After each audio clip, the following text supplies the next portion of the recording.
All right, ladies and gentlemen, welcome back to the channel. So tonight we're talking about the Pittsburgh Steelers. Now, this team is completely intriguing, and I can't wait to talk about them all offseason because they're 10-7. They have a borderline top 5 defense, but they have a bottom 5 offense. So they fire Matt Canada mid-season. That's like the first time the Steelers organization had done a move like that since the 40s. And then they just recently hired Arthur Smith, and he's going to bring in and implement a ton of things I love on the offensive side to just bring creative versatility to the offensive front, no matter who's on the roster. But the end-all be-all question still remains, who is QB1 for the Pittsburgh Steelers this upcoming season? Because we ran it with Kenny Pickett. Kenny Pickett threw 6 touchdowns in 12 games. You bring in Mason Rudolph, who's been around the league for so long at this point, and in the regular season, he kills it. He goes 3-0 as the full-time starter, leads the Pittsburgh Steelers to the playoffs, and they end up losing to the Buffalo Bills. But it's like, I love Mason Rudolph, and I love Kenny Pickett, but we still need to see change, and we still need to see change immediately. And it's not like the clock is ticking. It just is. We're talking about the Pittsburgh freaking Steelers, man. Like, this is a winning organization. Like, I need to see them start to win some freaking playoff games before I lose my damn mind. So before we get into tonight's video, if you guys enjoy it, be sure to hit that like button, hit that sub button for daily NFL content. We post a ton of Steelers videos on this channel, so be sure to hit that like button, hit that sub button if you haven't already.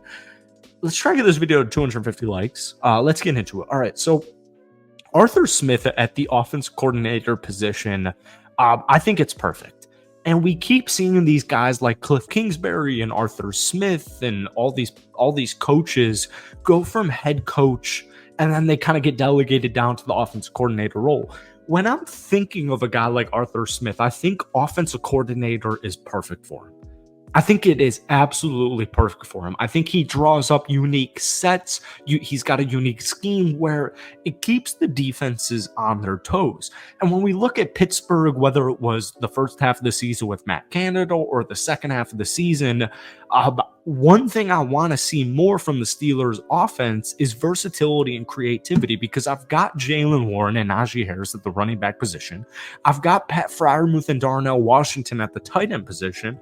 And then I've got guys like Deontay Johnson, George Pickens, I've got Kelvin Austin, I've got Allen Robinson. I had all these weapons offensively speaking, and the fact that they were the 4th worst offense in the National Football League just simply doesn't work for me. So no matter who is the quarterback, and we'll talk about that in just a second, no matter who QB1 is, the starting quarterback for the Steelers, no matter who's on the roster this upcoming season, one thing I love about Arthur Smith is his usage with tight ends, which we talked about in our last Steelers video, like dual tight ends, both Darnell and Pat both out there at the same time. But most importantly, it's more of the play action pass, all right? So the Steelers' passing rate in the last 2 seasons was the 4th worst in the National Football League. Now, Arthur Smith's offense is designed to mitigate quarterback weaknesses and kind of set up the guardrails. And when we heard Steelers president Art Rooney told WTAE Andrew Stockey that trading for a quarterback is quote-unquote unlikely. And here was his quote: "It was too bad Kenny got hurt and we couldn't finish the season. We would have liked to have seen what he could do down the stretch. Obviously, the season before he got stronger down the stretch, so it would have been nice to see that." And this is where it just gets so interesting for Pittsburgh, because, you know, you went 10-7 with the 4th worst offense in the league. It's clear as day that this team has talent littered all across the board, specifically the defensive side. But they also have a ton of talent offensively. All those players we just mentioned, like, the Steelers have no reason, they have no excuse to be the 28th ranked freaking scoring offense in the National Football League. I don't give a rat's ass who the offensive coordinator is. I don't give a rat's ass who QB1 is. You cannot be the 28th ranked offense in scoring points. That is absolutely unacceptable in today's era. And when we look at the Steelers roster, it's extremely unacceptable. So for me, it's an interesting situation, because it's like, all right, Mason Rudolph's going to be a free agent. I still have Kenny Pickett under contract, and I get it, man. Matt Canada was not the best play designer. He did not draw up the best plays. But at the end of the day, dude, like Kenny this season had 6 freaking passing touchdowns in 12 games. Like, I don't know what that's supposed to do for me. I get it, man. He wasn't a day one starter in his rookie season. Year 2, this past year, he was a day one starter. But I'm still not enamored by it. Mason Rudolph, the third string quarterback, folks.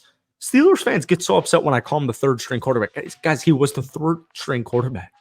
He played behind Kenny Pickett and Mitch Trubisky. But he comes on in here, he goes 55 of 74, throws for over 700 yards, 3 touchdowns, 0 interceptions. But my issue is more of like, if he had won a playoff game, I would feel a lot more confident with him being QB1 next season. And we could get into the nitty gritty of this. And it's like, is he coming back? What kind of contracts he coming back on? I still just want more pop. Like, I watched these Steelers games, and I watched them for 3 straight complete regular seasons not have a game over 400 yards. Not a single game over 400 yards since 2020. That's unacceptable. And it's like, I'm not saying you need to trade up and take Michael Penix. I'm not saying you need to, make a trade for Justin Fields. I'm not saying you need to take Bo Nix or JJ McCarthy. But at the same time, I'm strongly urging the Pittsburgh Steelers to make some type of move at the QB position. But at the same time, Mason Rudolph did what nobody really thought they were going to do. He takes down the Raiders on the road. He takes down the Cleveland Browns. That was Kenny Pickett. That is my apologies. He takes down the Cincinnati Bengals. Jesus, at home. He takes down Seattle on the road. He takes down Baltimore on the road. That was such a lackadaisical mistake. I do apologize for that. We got to be better. The point still stands, dude. You're taking down playoff caliber teams. And I get it, man. Cincinnati was without Joe Burrow, but at the end of the day, it's still the Cincinnati Bengals defense. Seattle fighting for a playoff spot. I get it. It's Lamar Jackson-less Baltimore Ravens team.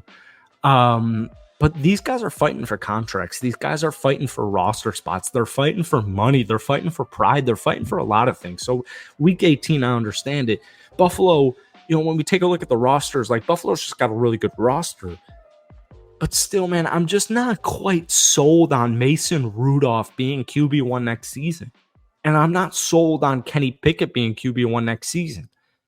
And with the defense you have and the offensive skill set you have, I just would rather them make an aggressive play for a quarterback than not.